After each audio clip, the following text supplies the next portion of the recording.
Halo Sobat Noba, PTTH Dunia 1000 Besar episode 136 sudah rilis nih. Tanpa banyak basa-basi, yuk langsung saja kita lanjutkan kisah serunya.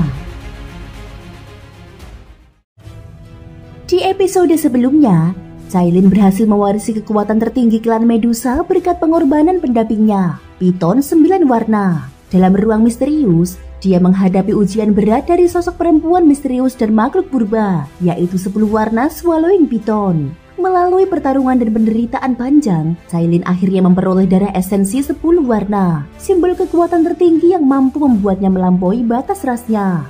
Sebelum pergi, kedua makhluk purba itu menitipkan warisan dan amanat besar, membangkitkan kembali kejayaan ras Swallowing Piton yang telah hampir punah akibat serangan dunia iblis. Dengan tekad kuat, Cailin menerima tanggung jawab itu, bersumpah untuk menjadi lebih kuat agar dapat melindungi mereka yang dicintainya, terutama Xiaoyan. Sementara itu di sisi lain gurun, Xiaoyan dan rombongannya tengah menuju kuil Medusa. Di tengah padang pasir yang sunyi, langkah 7 orang berhenti serentak. Angin berhembus lembut membawa butiran pasir yang berputar pelan, menciptakan suasana yang terasa tidak wajar. Ada yang aneh di sini. Gulang yang biasanya pendiam berkata dengan ragu sambil menatap gurun di hadapannya. Entah mengapa, dia merasakan ada sesuatu yang tidak beres di bawah tanah. Saat ini, Tangtang, Tulang dan Gulang berada di bagian belakang barisan. Tangtang yang peka terhadap perubahan segera menoleh. Dia bertanya, "Gulang, ada apa?" Gulang tiba-tiba memperingatkan dengan suara serius. Ada sesuatu yang sedang mendekat. Tubuhnya segera dilingkupi cahaya dogi yang kuat. Auranya langsung menyebar ke seluruh barisan. "Siaga, semuanya bersiap!" teriaknya. Dalam sekejap, kekuatan besar meledak dari dalam tubuhnya, siap menghadapi bahaya yang muncul kapan saja. Dari posisi paling depan, Xiaoyan yang memimpin barisan tampak sedikit terkejut melihat reaksi cepat itu. Meskipun Gulang tidak memiliki kekuatan jiwa yang besar, tetapi kepekaannya memang luar biasa. Dia bahkan mampu merasakan sesuatu yang tersembunyi sedemikian dalam. Gumam Xiaoyan. Sebenarnya, Xiaoyan pun sudah menyadari adanya sesuatu yang aneh di bawah pasir itu. Namun dia memilih untuk tidak memberi peringatan, ingin melihat apa yang sebenarnya tersembunyi di sana. Tidak disangka, Gulang lebih dahulu mendeteksinya, membuat Xiaoyan sedikit kagum. Beberapa saat kemudian, gurun di hadapan mereka tiba-tiba bergetar hebat. Pasir-pasir berputar liar, menimbulkan suara berdesir yang menusuk telinga. Berani-beraninya kalian menerobos ke wilayah klan Medusa. Tidak ada ampun bagi para penyusup. Suara dingin bergema dari segala arah, disusul dengan 3 sosok yang perlahan muncul dari pusaran pasir. Tubuh mereka indah dan melengkung sempurna. Namun bagian bawah mereka adalah tubuh ular yang berkilau oleh sisik berwarna zamrud. Tangtang menatap ketiganya dengan ekspresi tegang. Dia berseru, "Seorang Dodi bintang 7 dan 2 Dodi bintang 6. 3 sosok ular itu adalah para pengawal yang sebelumnya berada di sisi King Huase. Dalam sekejap ketiganya bergerak bersamaan. Kecepatan mereka sangat cepat hingga angin kering padang pasir berputar gila, membentuk badai besar yang menggulung butiran pasir ke langit. Tangtang menatap mereka. Dogi di tubuhnya melonjak keluar. Namun dia dengan sengaja menahan diri, hanya mengeluarkan kekuatan setara Dodi bintang 7 awal. Jika dugaanku benar, ketiganya adalah anggota pengawal ular Medusa. Mendengar itu, Mu Yingying yang berdiri di sampingnya tampak terkejut. "Pengawal ular Medusa?" tanya Mu Yingying. Tangtang mengangguk. Benar, mereka adalah pasukan elit yang berada di atas 9 suku besar klan Medusa. Kabarnya, kapten mereka memiliki kekuatan setingkat Dodi bintang 9. Sementara para pengawal umumnya berkisar di atas Dodi bintang 6. Adapun seorang kapten kecil, setidaknya berada di tingkat Dodi bintang 7.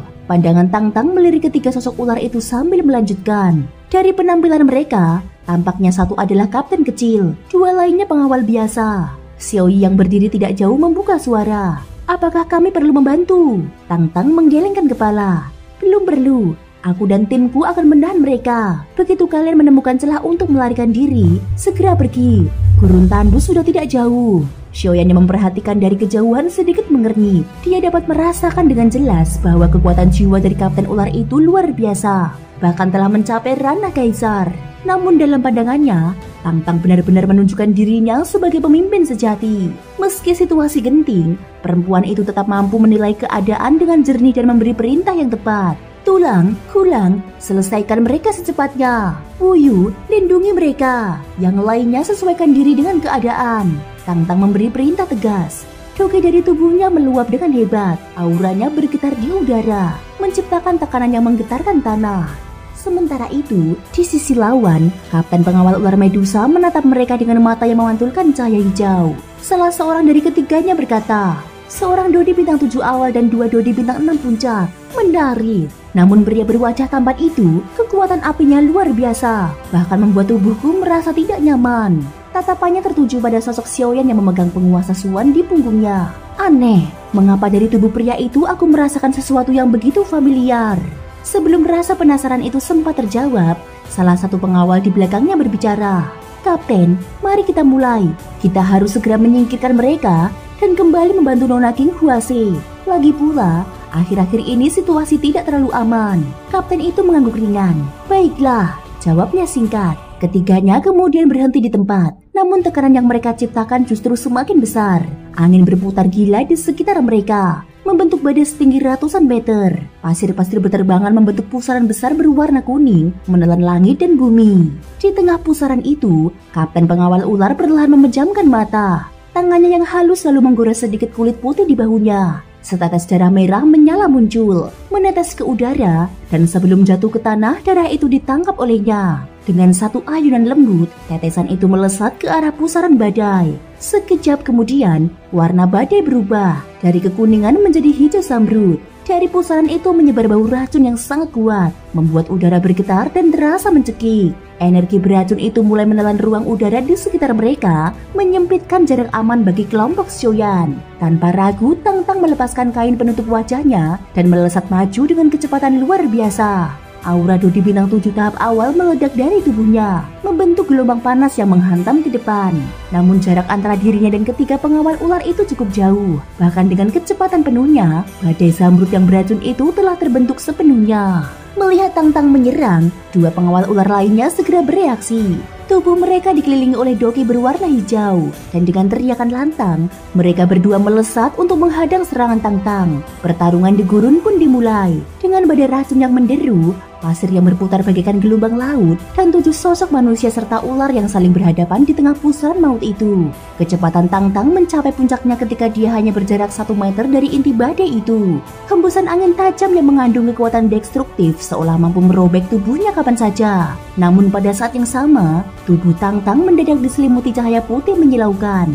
Dalam sekejap setelah cahaya itu muncul, sosoknya menerobos keluar dari pusaran beracun tersebut. Kedua tangannya terangkat dan jari putihnya menunjuk ke arah Kapten Pengawal Medusa dengan gerakan ringan namun penuh kekuatan. Dari ujung jarinya, semburan cahaya putih sepanjang 100 meter langsung menembus udara. Cahaya itu bagai kilatan fajar yang membelah kegelapan malam, menebas lurus ke arah 3 pengawal Medusa yang berada jauh di permukaan tanah. Ketika kekuatan destruktif itu hampir mencapai sasaran, mata Kapten Pengawal Medusa yang sejak tadi tertutup mendadak terbuka. Dalam sekejap, gelombang kekuatan jiwa yang menggetarkan muncul dari tubuhnya, berhadapan langsung dengan serangan Tang Tang. Tang Tang sempat terkejut. Kekuatan jiwa? Sebelum sempat memperkuat serangannya, kekuatannya dihancurkan secara brutal oleh kekuatan Kapten Pengawal Medusa yang mengamuk bagai badai. Benar-benar kekuatan jiwa yang menyebalkan. Tang Tang mendengus dingin.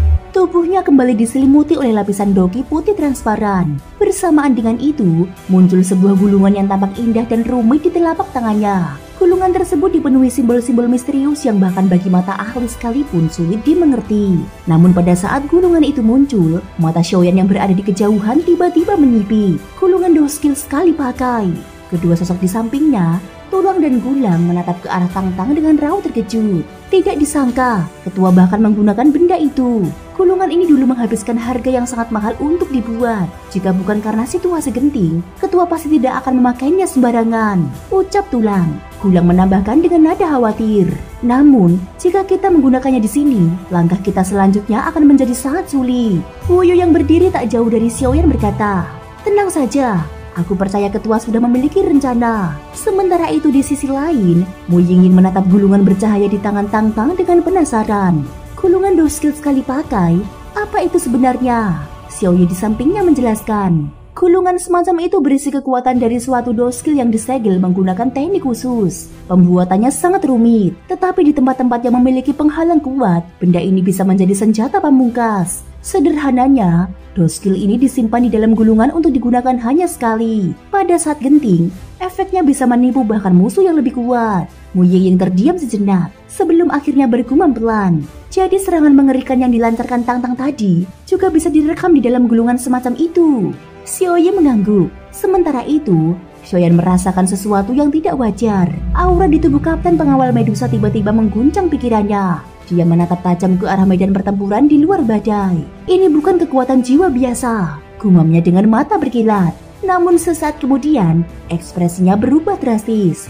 Itu bukan lawan yang bisa dihadapi dengan mudah. Suruh ketua kalian mundur sekarang juga, serunya dengan suara keras. Meskipun Xiaoyan tidak tahu pasti jenis dos skill apa yang tersimpan di dalam gulungan Tang Tang, nalurinya merasakan bahaya luar biasa. Gelombang jiwa dari Kapten Pengawal Medusa bahkan membuat kekuatan jiwanya sendiri bergetar. Wu Yu sempat ragu, namun akhirnya memilih percaya pada peringatan Xiaoyan. Dia segera menyalurkan dokinya dan berteriak, "Ketua, cepat mundur!" Tang Tang yang baru saja hendak mengaktifkan gulungan itu tertegun mendengar seruan mereka. Dia menatap dingin ke arah 3 pengawal Medusa di depannya, namun akhirnya berbalik arah dan melesat pergi. Ledakan keras pun bergema di udara. Bum bum bum. Gelombang kekuatan jiwa dari Kapten Pengawal Medusa menghantam badai zamrud, memicu percikan dan riak energi yang sangat kuat. Sial, bagaimana dia bisa menyadarinya? Maki Kapten Pengawal Medusa dengan wajah murka. Tubuhnya bergetar, lalu kekuatan jiwa tak kasat mata menghantam pusaran badai, menciptakan gelombang energi dahsyat yang menyebar ke segala arah. Langit bergetar hebat, dan semburan energi seperti percikan api menutupi pandangan semua orang. Serangan jiwa. Kapten Pengawal Medusa ini benar-benar menakutkan. Gumam Xiaoyan. Gelombang energi itu meluncur deras ke arah kelompok mereka, mengancam menghancurkan segalanya. Namun sesaat kemudian, suara ledakan hebat terdengar dari arah racun badai. Huang Quan Tianu, kekuatan luar biasa menyembur dari tubuh Xiaoyan, menahan hantaman gelombang energi secara paksa. Tubrukan itu memicu guncangan keras. Riak energi akhirnya perlahan menghilang. Kapten Pengawal Medusa menatap ke arah badai dengan ekspresi terkejut. "Berani mengacaukan urusanku," serunya dengan nada dingin. Dia jelas tidak menyangka bahwa kekuatan jiwanya yang mampu mengancam bahkan seorang dodi bintang 7 dapat ditahan oleh seseorang yang tamak begitu mudah. Tang Tang menarik nafas panjang dan menatap ke arah Xiaoyan. "Xiaoyan, terima kasih." Dia menyadari seandainya dia terkena serangan jiwa itu, akibatnya akan sangat fatal. Mungkin akan menggagalkan seluruh misi mereka. Dengan mundurnya Tang Tang, kelompok Xiaoyan kembali berkumpul di dalam badai. Pusaran zamrud itu kini telah meluas hingga 100 meter. Kekuatannya begitu besar hingga bahkan Tang Tang yang berlevel dodi bintang 8 pun tidak berani menahannya secara langsung. Xiaoyan menyapu pandang ke sekeliling, memperhatikan kondisi kelompoknya yang kini terkepung rapat oleh racun dan badai.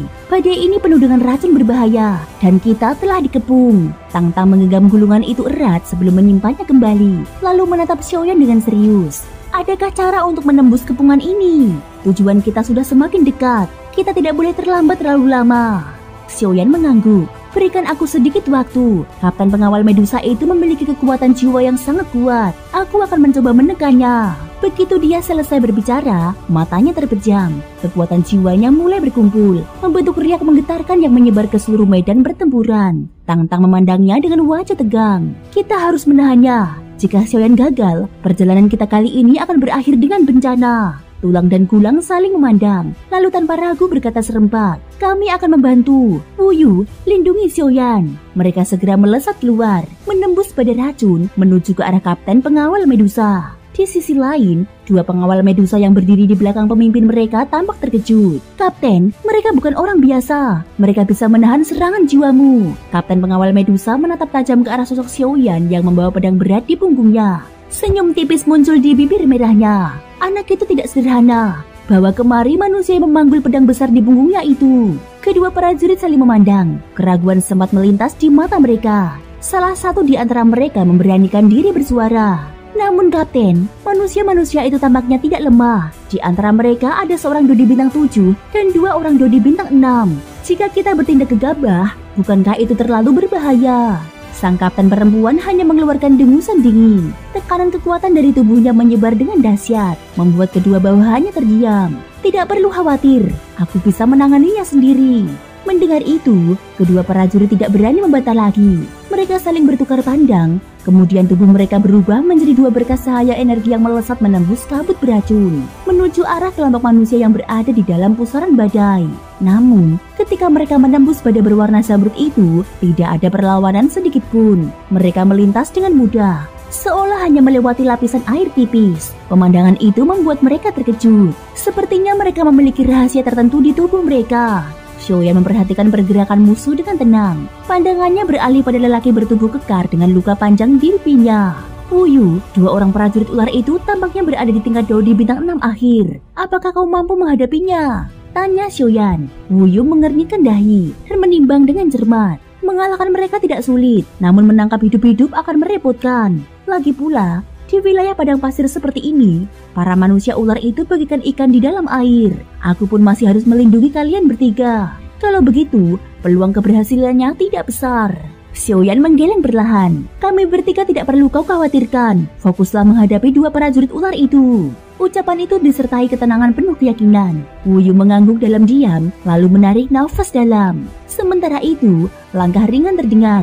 Xiaoyi melangkah maju dengan senyum penuh percaya diri. Matanya berkilat dan dalam sorot matanya tampak api yang menyala tenang. Serahkan kabut racun dan badai ini padaku, ucap Xiaoyi. Xiaoyan menatapnya sekilas. Dia mengatakan, jangan terlalu menunjukkan kekuatanmu. Xiaoyi mengangguk sedikit, kemudian melompat tinggi ke udara. Tubuhnya melayang di atas badai, dan dari sekujur tubuhnya mulai terpancar suhu panas yang menggetarkan langit. Api menyembur dari tubuhnya, melahap udara di sekitarnya. Kekuatan panas yang dilepaskannya begitu kuat, hingga banyak orang di medan itu mulai menyadari sesuatu yang aneh. Di kejauhan, sang kapten prajurit ular memandang ke arah Xiaoyi dengan mata menyipi. Api dari manusia itu bukanlah api biasa. Api Xiaoyi terus menyala semakin kuat. Kabut racun yang pekat perlahan terdesak mundur, terbakar oleh hawa panas yang menyebar dari tubuhnya. Udara bergetar hebat, badai hijau zamrud mulai kehilangan kekuatannya. Namun, ketenangan itu tak berlangsung lama. Lebih baik kau perhatikan dirimu sendiri. Suara dingin tiba-tiba terdengar di sisi sang kapten ular. 3 aura berbeda muncul sekaligus, mengelilinginya. Satu berwarna putih, satu perak, dan satu lagi berwarna hijau. Dogi putih menyebar dengan tekanan brutal, menyerang langsung ke arah sang kapten. Dogi perak berkilat dengan petir yang menyambar, memancarkan kekuatan destruktif yang menakutkan. Sedangkan dogi hijau bergerak dengan kecepatan dan kelincahan luar biasa, membatasi setiap gerak sang kapten dari berbagai arah. Sang kapten ular melompat mundur, matanya menyipit tajam. Kerja sama kalian luar biasa. Dengan kekuatan gabungan seperti ini, bahkan seorang Dodi bintang 8 pun dapat kalian lawan, ucapnya sambil menahan tekanan yang datang dari 3 arah. Pada saat yang sama, 2 prajurit Medusa lainnya tiba-tiba muncul dari balik kabut beracun. Energi mengerikan berkumpul di depan mereka, membentuk 2 ekor ular raksasa berukuran puluhan meter. Kedua ular itu membuka mulut lebar, menampakkan taring beracun yang berkilau tajam, lalu melesat ke arah kelompok Xiaoyan dengan kecepatan tinggi. Serangan itu disambut dingin oleh Wu Yu. Apakah kalian mengira aku hanya berdiri menonton? Suara itu menggema, dan seketika hawa dingin yang menusuk tulang menyebar dari tubuhnya. Dalam sekejap, 2 ular energi itu membeku dan hancur berkeping-keping di udara. Kedua prajurit Medusa menatapnya dengan mata terbelalak. Dogi atribut es, seru mereka hampir bersamaan. Xiaoyan tersenyum samar. Menarik, dogi manusia umumnya terdiri dari 5 atribut dasar: logam, kayu, air, api, dan tanah. Namun dengan perkembangan ilmu dogi, beberapa atribut baru memang muncul, tapi es itu tergolong langka. Dan untuk ras ular, atribut es adalah kelemahan alami mereka. Dia berhenti sejenak, matanya menyapu padang pasir yang berkilau. Hanya saja, wilayah ini terlalu kering. Dia harus menanggung sedikit keterbatasan kekuatan. 2 prajurit Medusa itu menggigit bibir mereka. Tubuhnya tiba-tiba melesat cepat, menyerang Xiaoyan dari 2 sisi sekaligus. Wu Yu menatap tajam. Berani sekali kalian mengabaikanku. Hawa beku memancar dari tubuhnya, mengubah udara di sekitarnya menjadi kristal es tipis. Dari jari-jarinya, benang-benang es muncul dan berputar liar, menurunkan suhu di seluruh area. Pertempuran pun kembali meledak. Beku! Dengan 1 jari, jari surga es, teriak Wu Yu. Cahaya tajam berwarna putih biru memancar dari ujung jarinya. Energi beku berputar mengelilingi jari itu, membentuk pancaran cahaya yang melesat lurus menembus udara. Suara ledakan bergema keras, dan prajurit Medusa di depannya terhempas dengan tubuh penuh retakan es yang berkilau pucat. Prajurit lainnya berteriak, namun Wuyu telah berteleportasi ke sisinya, melanjutkan serangan tanpa memberi waktu untuk bernafas. Xiaoyan menyipitkan mata, mengamati dengan penuh ketenangan. Kekuatan Wuyu ini jauh lebih dalam daripada yang ia perlihatkan. Sementara itu, di sisi lain medan, Tang Tang dan dua rekannya, Tulang dan Gulang terus menekan sang Kapten Ular. Setiap kali serangan Tang Tang hampir mengenai sasaran, kekuatan jiwa tak kasat mata selalu muncul tepat di saat genting, menghalangi serangannya. Hal itu membuat Tang Tang semakin frustasi. Sang Kapten Ular mulai terdesak, nafasnya berat, tatapannya gelap, manusia keparat. Mereka benar-benar kuat. Jika ini terus berlanjut, kekuatan jiwaku akan terkuras habis. Aku harus mundur sebelum semuanya berakhir buruk. Meski kesombongan dalam dirinya menolak kenyataan itu, naluri bertahan hidup berbicara lebih keras. Namun, sebelum sempat dia bertindak, ledakan dahsyat mengguncang langit. Pusaran badai hijau zamrud itu tiba-tiba menyala seperti kertas yang terbakar, hancur dalam kobaran api yang menjulang tinggi. Cahaya merah menyala di langit gurun. Sang Kapten Ular menggertakkan giginya dengan getir. Semuanya mundur, tubuhnya bergetar, lalu berubah menjadi bayangan samar yang melesat pergi. Tang Tang dan rekan-rekannya tidak mengejar. Mereka tahu pihak musuh masih menyimpan kekuatan tersembunyi. Sementara itu, Wuyu berdiri tegak di tengah kabut yang mulai memudar. Salah satu prajurit Medusa yang terluka berat nyaris tidak bisa berdiri. Tubuhnya dilapisi benang-benang es yang menempel di kulitnya. Tubuh perempuan itu bergetar hebat, memperlihatkan sebagian lekuk tubuhnya di balik pecahan es yang retak. Melihat rekannya dalam bahaya, prajurit Medusa lainnya mengerahkan kekuatan terakhirnya, meledakkan energi dari tubuhnya dan membawa kawannya melarikan diri dalam bentuk bayangan ular panjang. Cepat pergi, seseorang datang, Xiaoyan tiba-tiba berkata. Seketika itu juga, semua anggota kelompoknya berhenti bertarung dan mengikuti Xiaoyan yang sudah melesat menuju kedalaman padang pasir. Tidak ada waktu untuk bertanya. Mereka semua memahami ancaman yang datang kali ini bukan sesuatu yang bisa diremehkan. Di belakang mereka, hanya sisa-sisa kabut racun dan api yang masih membakar perlahan di udara. Menjadi saksi bisu dari pertempuran sengit yang baru saja berakhir. Konon, kuil Medusa terletak di wilayah tandus ini. Suara Tang Tang terdengar pelan di antara desiran angin padang pasir. Semoga kita tidak berhadapan dengan para tetua suku ular. Langkah mereka terus berlanjut, meninggalkan medan pertempuran yang kini perlahan kembali sunyi. Thank you guys sudah mendengarkan ceritaku di episode kali ini sampai akhir. Ceritanya makin seru kan? Pokoknya ikutin terus kelanjutannya di episode-episode berikutnya ya. Terima kasih buat kalian semua yang udah subscribe, like, dan komennya. Semoga hari kalian menyenangkan. Sampai jumpa dan bye-bye.